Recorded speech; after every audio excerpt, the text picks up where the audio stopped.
you hear directly from them when they call in sick then? I talk to them all the time, directly from them. I Wow. talk to them. Okay, I got you. So, when people say, I heard this, I heard it, it's not I heard. I talk to them. Wow. I talk to them. I talk to their manager. I talk to them. I communicate directly with them. Mm, mm, mm, mm. I started, not to say exactly what I do, and but because there, people like, oh, they can't retaliate against you. That's bull. They do. Well, They retaliate against. why would they retaliate against you for just saying what you're saying? I mean, you just telling the truth, bro. I mean, that's what we need to hear.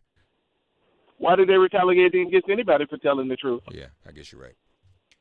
I mean, that's just the way it is. And fortunately, because I am a retired military, I have additional income, so I can still pay my mortgage. But there are some people that can't. They got one job, they ain't get paid for that, And I'm mad because I'm not getting paid on this job. But in the bottom line is I can pay my mortgage. My family gonna eat because I'm retired military. But what about all of these other 800,000 that are furloughed, 400,000 that are executive personnel that are required to go to work that aren't getting paid? And it's like Coast Guard. He talks about drugs coming across the border. Most of the drugs come in through the ports, and the Coast Guard not getting paid. Really? Coast Guard not getting paid. Border Patrol guards, they're not getting paid. Derek, folks. Federal corrections workers are not getting paid. Imagine you're a federal corrections worker. I'm sorry. Imagine you're a federal corrections worker. Y'all on critical shortage, so you're already working double shifts. Required mandatory overtime, and you're not getting paid. You got to be there 16 hours a day, and you're not getting paid. Well, Derek, you're not getting paid, so I figure the least I can do is let you vent about it on the radio. All right. That's not gonna pay your bills, though. I'm sorry. Well, I do feel better, just to get it out, and thank you. All right, thank you, man, and God bless you. Thank you for your service. On his way to work, y'all, not getting paid. All right, call us anytime, my brother, in Atlanta, 866-99-SIRIUS. Folks, we're going to go to our segment now. As you know, we're joined every other week by the head of the National Newspaper Publishers Association, Black Press, blackpressusa.com. And we call this segment Meet the Black Press. Now, we were inspired, and Dr. Chavis said we should start calling it that before the end of last year. And so now we've actually developed our own theme, our own take on the Meet the Press theme. Dr. Chavis himself will be hearing this for the first time. And I hope you all enjoy it. I guess it's 2019. We got a lot of new themes. So here is our Meet the Black Press theme, and the vocalist is Dr. King himself, who appeared on Meet the Press in 1965. If it's Friday, it's Meet the Black Press.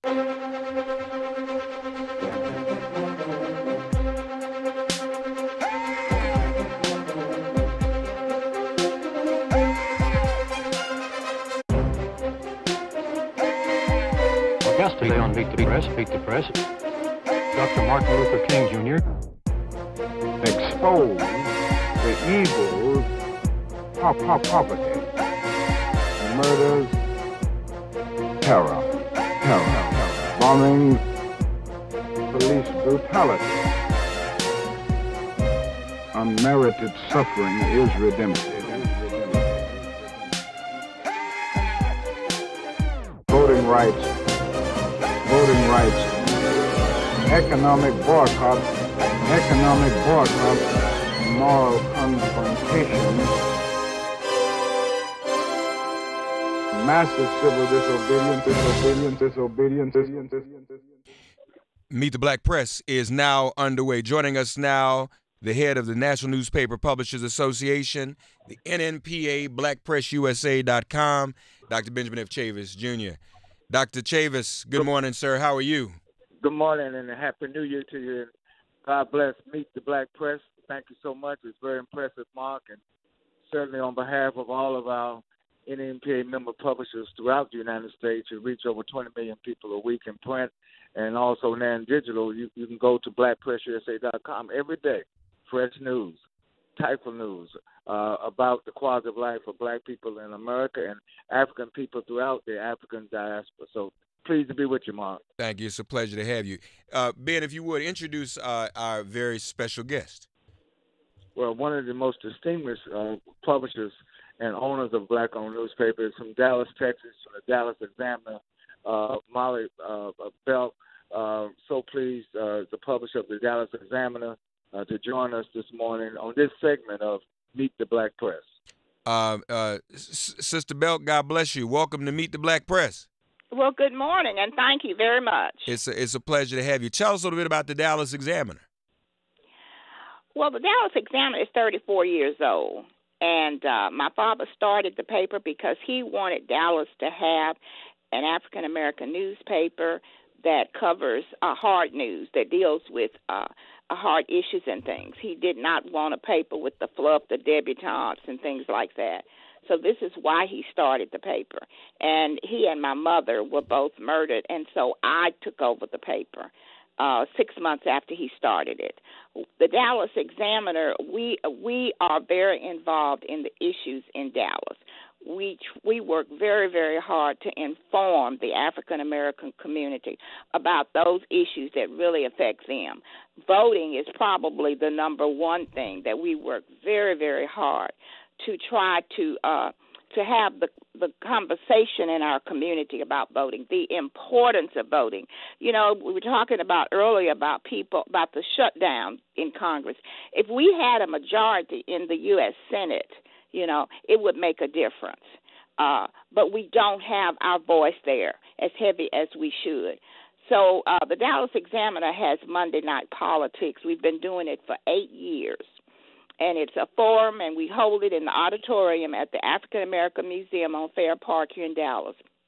And it's not a debate of the candidates, but it's an opportunity for the candidates to let the community know who they are, what their platform is, what they're going to do when they get in, and it also gives the community an opportunity to know the candidates and know who they are. It has been well attended. We do it before primary elections, and we do it before general elections. So, and that's good to know. So, I couldn't help but really give my full attention to what you said. Your parents, you said, were murdered? Yes, my mother and father. My father was an attorney in Dallas in private practice. And, you know, a lot of black newspapers, black attorneys started them or owned them because they realized the importance of having a vehicle to get the African-American voice out. Uh-huh. So my father started the paper from scratch, and he was printing 65,000 copies, and he was mailing them directly to predominantly African-Americans, and he was doing it by zip code. And about, maybe 3 or 4 weeks after he started publishing the paper in 1986, he and my mother were murdered in their home.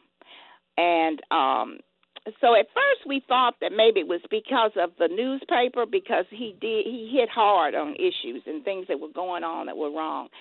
And but it wasn't. It was just it was two African-American males who stabbed them to death. My mother was stabbed over 11 times. Wow. You said at first you thought it was related to the work he was doing. Yeah, at first we did. We thought it was related. In fact, there were articles even in New York Times about them, you know, because my father was a civil rights attorney. And you know, they just felt like it was because, well, you know how you look for the cause of something, and they were trying to determine what was the cause. But they did find the young men who did it, and they broke in their house. They lived in a house that was in South Dallas, a 100% black community, and they killed them, and they stole old cufflinks and stuff like that. Just absolutely anyway. And so they did get them. They had a trial. This was in 1986. I was recently informed by the Texas criminal justice system and our local DA, he was just elected, that the appeals court overturned the last decision. They've had 3 trials. My husband found my parents, and he testified at all 3. He is deceased now. And so they did they overturned the decision, and so the decision has to be made whether they're going to have another trial or what. So I don't know the status of it. So they were convicted? He was convicted, and there were 2 men, and one of them told on the other one. That's how they got him. Both. Okay, so he got life, and this guy Thomas got capital punishment. So he has been fighting that since 1987. So he's been appealing, yeah. He's been appealing, but they passed the law. I've forgotten exactly what year, that you cannot execute someone who has a mental illness. I see. And so that's what he's been appealing on, that he was mentally ill. I see. Well, I'm sorry. I mean, that's a very tragic story. But obviously you immediately picked up the mantle. I did, and at first when I started publishing the paper, and I would meet with various people, and trying to get advertising, right. And I never will forget, I met with this lady who was over global advertising for AT&T. And I told her all about the paper, what we were trying to do, because I was trying to get funding for a youth journalism program. And she said, Mollie, it's not your father's vision, it's yours now. I thought about it, and I said, yes, it is. And then I often think about it, because our Congresswoman, Eddie Bernice Johnson, once said that my husband and I, it was a labor of love, because we don't really, financially it's not beneficial. If anything, it takes money.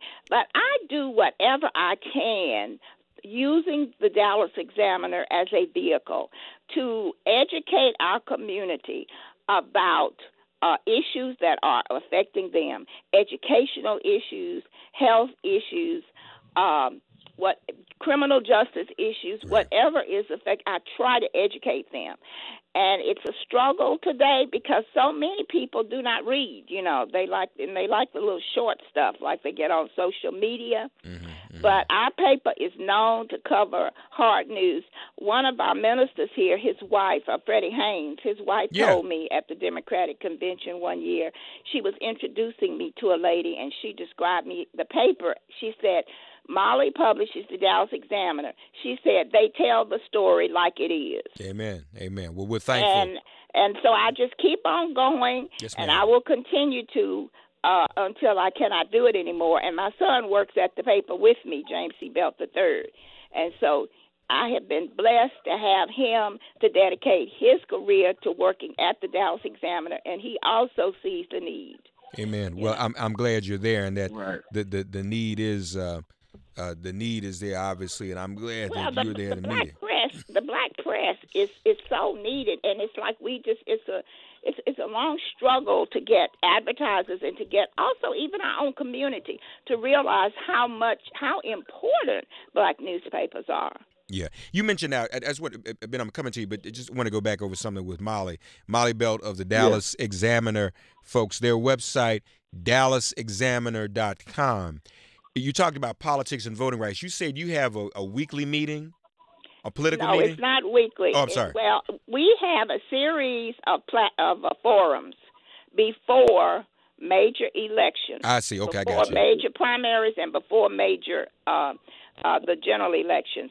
And those forums, like we may only have one, like for the DA race, it was only one race, it was DA. I see. And we had of course, we had the primary, and then in the primary, we only have the Democratic candidates.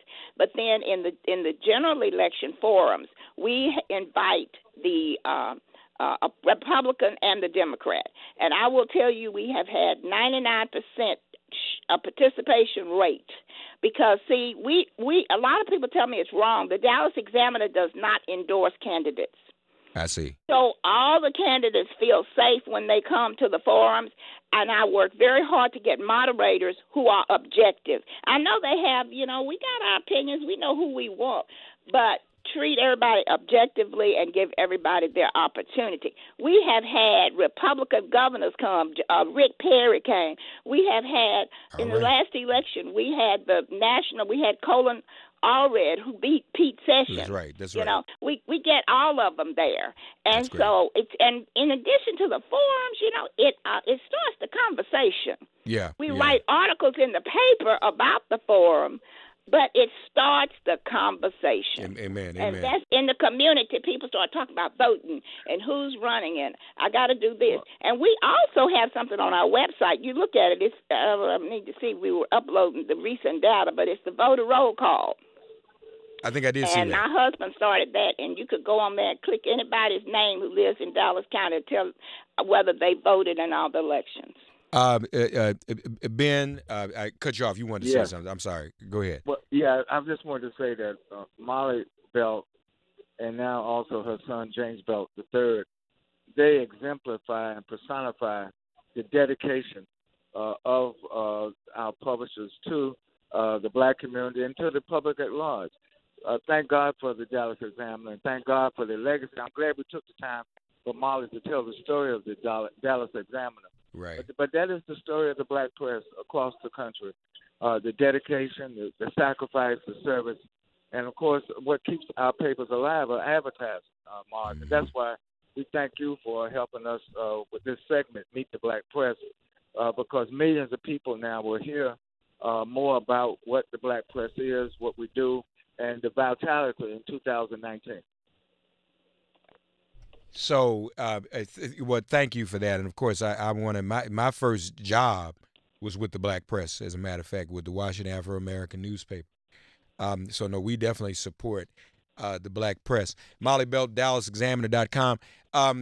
So in terms of covering the South, Dallas, Texas, and all of that, Sister Mollie, Sister Belt, did you or the Dallas Examiner, did you all feel compelled to run down to McAllen on yesterday and cover the president when he went down there? How close is McAllen to Dallas anyway? You know, let me tell you what. my husband, that's his home. Oh, really? Okay. In fact, U.S. Congressman Philemon Baylor called me the other day. They're going to honor him February 4th. You know how they like to do all that kind of stuff in February. Okay, right. But anyway, we lived in the valley, down there by Brownsville, right on the border, for 9.5 years. To answer your question, no, I didn't send a reporter. It gets back to what Dr. Chavis said. Black newspapers need resources. Mm-hmm. We have to have investigative reporters. We have to have trained journalists and people who can go out there and do the research that's needed and cover things. And that costs money. I did not send anyone. I did not have resources to send anyone to Brownsville. It's about a 9.5-hour drive from here. But honestly, there's so many things we can't, huh? Well, honestly, I was being somewhat facetious because I was expecting you to say you didn't send anybody because it wasn't worth it. I don't think it should. I don't think it shouldn't have been covered.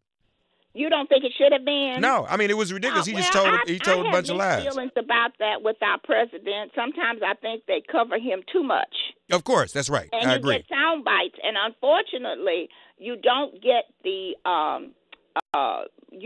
fact finding that happens at the end. You know what I'm saying? Well, as a matter, he shows something. But let me tell you this: It is important that we had someone to tell the real story. I agree. Tell what really happened. Were there a lot of people? What did the people in that community? How did they really feel about a wall? See, when we see the news from mainstream, it's filtered. It's filtered. Yeah. And the black press gives you news unfiltered.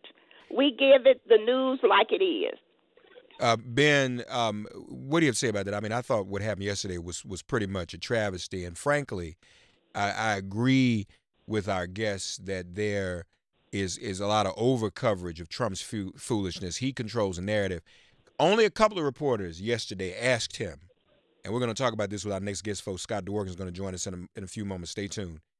Asked him about Cohen agreeing to go before a House and Manafort and Veselnitskaya, who is charged with obstructing justice. If the mainstream press would only cover that and ask him, though, every time he has one of these crazy press conferences about the border, well, what about the Russian collusion? only ask him those questions, they wouldn't have to just carry his crazy narrative all the time, because this whole border thing is made up, Ben. Right. Well, that's why I'm somewhat as we begin 2019, I'm pleased to report to you, and I'm going to report to Mollie and to her son James Bell III later this month in Orlando. And Mark, you're invited to come to Orlando, Florida, to cover the Black Press Live. If you can work it out, all the publishers will be at the Midwinter Conference in Orlando, January 23rd. No, I'm saying I'll be there. 26th. Yeah, Mollie will be there. But the thing is, you're right. The mainstream press is now being manipulated by the president. He does these Twitter storms. He sets the narrative, and then they wind up responding to that. So when they do have an opportunity, these press conferences, Mark, they don't ask him the salient pointed questions that need to be asked. Right. You can always when you cut on the TV, you know what the issue is going to be. You even know what the question is going to be because the president is already predetermined it. That is not journalism. And I think that one of the things that Mollie has rightly said is that we owe it to our readers, we owe it to our constituency. In fact, a lot of white people now go to the black press because they know they ain't gonna get the truth from the mainstream press. That is true. That's true. Right. Amen. Amen. DallasExaminer.com, BlackPressUSA.com. This time just flies. Ben, before we go, please, we've been appealing to everyone to support our brother Don Rojas in the fight of his life. He is battling he's the cancer. former editor of the the Amsterdam News in New York. Amen. One of our venerable black institutions. Ben, please, if you would, we had Derek Johnson on the other day, make the appeal. If you would please make the appeal. Yes, I'm on behalf of Don Rojas and his family who's fighting a severe case with bone cancer. And he needs the proper medical treatment. So there's a GoFundMe set up for Don Rojas. Please go to GoFundMe and support Don Rojas. He's a freedom fighter journalist, freedom fighter editor, freedom fighter communications director. He was my communications director at the NAACP when I was over the NAACP. In fact, he was the first communications director for the NAACP. And I'm so glad Derek Johnson also joined in this appeal. So please support Don Rojas. Go to GoFundMe.com for Don Rojas.